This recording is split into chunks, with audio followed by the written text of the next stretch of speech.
Folks, our next storyteller, I am so excited to have on this show. It is just an absolute delight. The dynamic. You posted that I went with in response to the thing like, oh, the best storytellers, and absolutely you're still one of the best storytellers, and you're gonna see it. You're gonna love it, folks. Give it up. Start clapping now. Yes. Yes.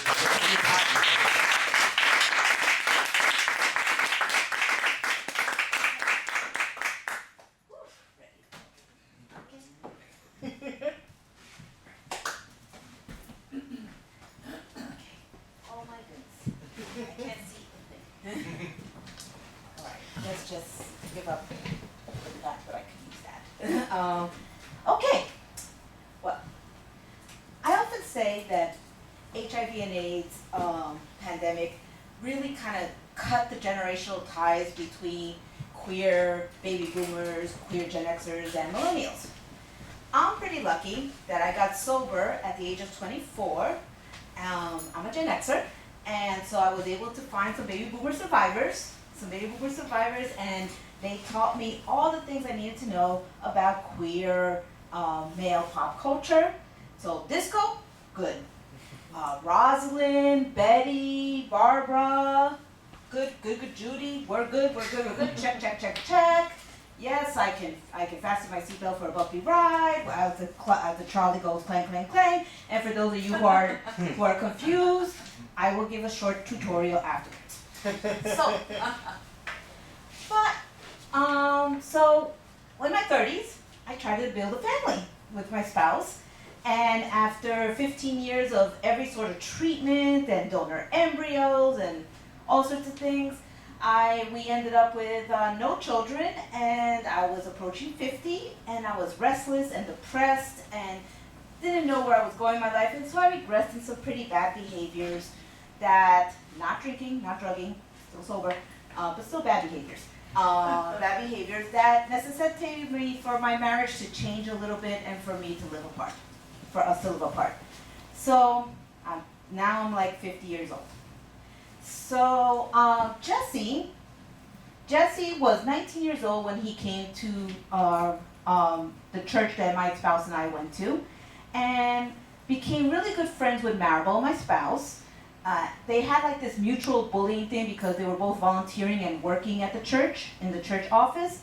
And so then between Jesse, Maribel, and this other gay couple, Bradley and Mel, they were just like a little work crowd of like really good friends, mutual bullying, that kind of stuff. I wasn't as connected, but Jesse was a really cute kid. And if I were to describe Jesse, think of the Lucky Charms guy, but with tattoos and earplugs. And the thing is, it's funny because he's actually half Latinx. He's half Latinx, but the white father genes won out the looks contest.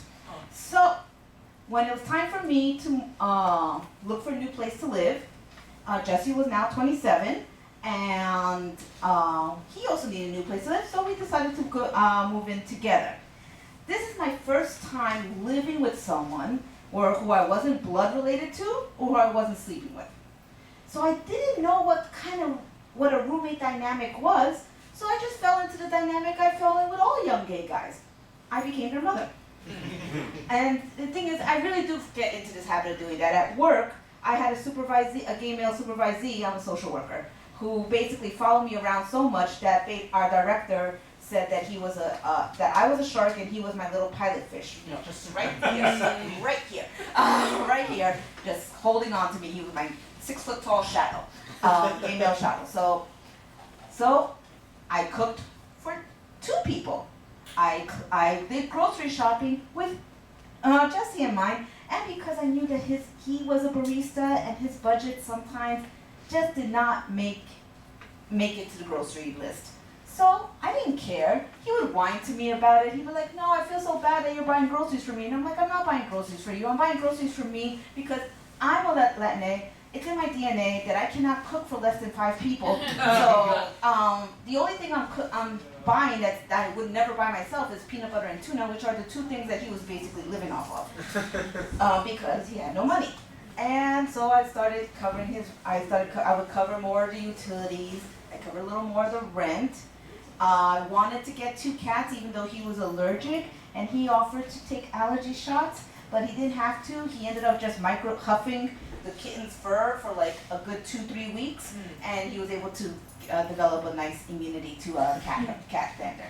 So he goes to bed. He's a 20-something-year-old who goes to bed at like 8:30 at night, but unless I was out, then he would stay up and wait for me, and then I would stay up and wait for him when he went out. And then of course we would text each other. It's like, I'm on my way home, and don't be worried, I'm so and so, I'm gonna be out late, or I'm not gonna come home tonight and stuff. So, but sometimes he would really push back against this mothering dynamic we were getting, because he was like, I have been taking care of myself since I was 16 years old, and I don't need a parent now. He wasn't lying. He's never really told me chapter and verse of his thing, but basically, mom is the Latinette. Mom and dad were bikers when they met. With both mental health and substance use issues. Him and his siblings basically had a lot of state involvement in their care. He grew up sometimes in the Bronx, sometimes in New Jersey, and sometimes in the Appalachian section of Pennsylvania. I didn't even know the Appalachia went up there, but apparently it does. And as I said, the various state government agencies had to get involved more than once in his life. The worst one was, I believe, child welfare, and the New Jersey prison system got involved with a step sibling who misbehaved with Jesse and a few other siblings and ended up in jail for it. So this is the kind of like, and so right now, his current relationship with his mom, who lives in the Bronx, is to see her like maybe once or twice a year. He had a slightly better relationship with a nominally better parent of his father until the election of 2020, when his father, who loves Jesse, supported Jesse when Jesse came out, supported Jesse again when Jesse transitioned, but still voted for somebody who's actively trying to like kill Jesse. So that they're no longer in any contact. So when Jesse says he's been parenting himself, he's not lying. So about a little over a year ago, so here I am and a little bit over a year ago, Jesse met AJ. AJ's a little older, and they fell in love, and they got married, but they didn't live together for a while because, New York, you have to wait till your lease runs out before you can move in together after marrying somebody. So basically, on their wedding night, Jesse hung out with me. But don't worry, I waited till AJ showed up for them to consummate. I was not part of that. So, when AJ's lease finally ran up, he basically moved up to Washington Heights and moved into our two-bedroom apartment in Washington Heights. And so now, it's been a couple of years. So Jesse is now 31. And he thinks because he's 31 and married, he thinks he's grown. I don't know where he gets this idea. So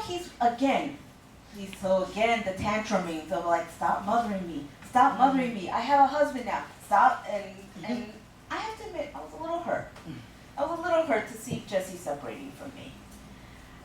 But, and then he invited us to Thanksgiving for his yearly Thanksgiving mother's visit. So, okay, I get to finally meet the mother of his nightmares. Because apparently I'm not the one. So, we get to the Bronx.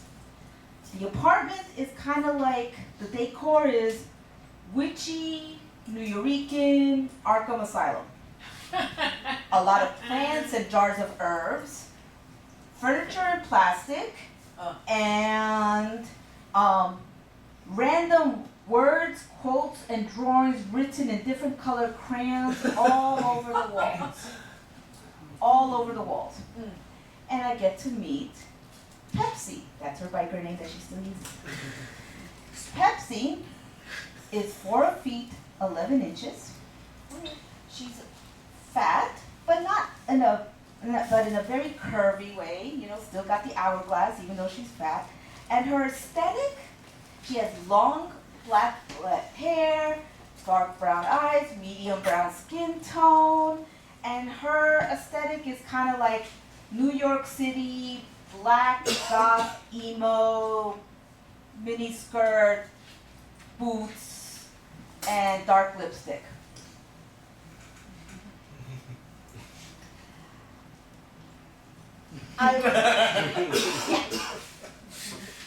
So I was like, my lover was with me, my lover Sean was with me, and Sean had his eyes this big. He was like, when we got, and the turkey was dry. There were still balls of raw flour in the gravy, and you don't even want to know what the chutney turned out like. We stayed there until I could deal with the cigarette smoke no longer. Got into an Uber, turned to Jesse, and I'm like, Jesse, have you talked to your therapist about the fact that your roommate and your mother are literal doppelgangers? Oh, jeez. And just so you know, I'm 2 years older than her. And he's like, really? Yeah, really. So anyways, on June 8th,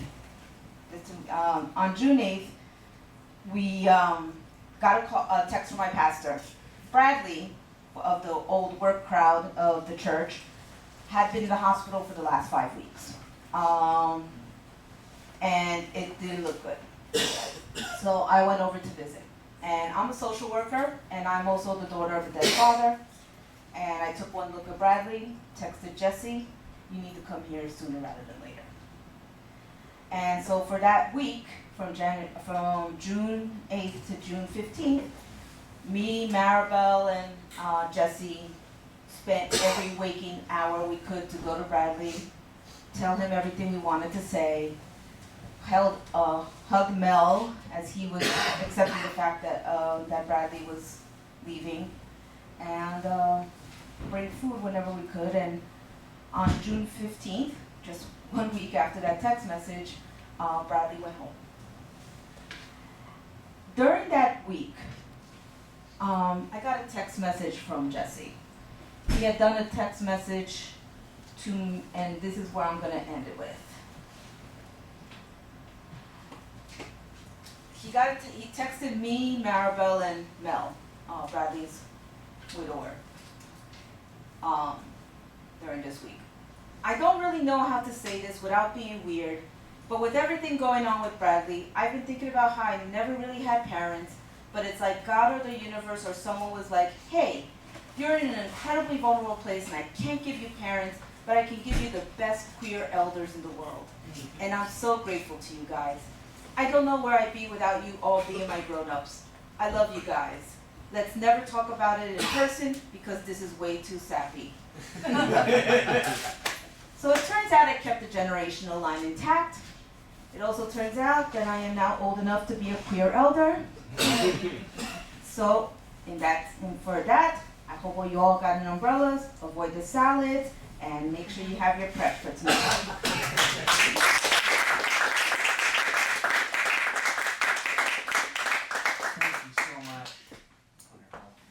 Give it up for Sophie.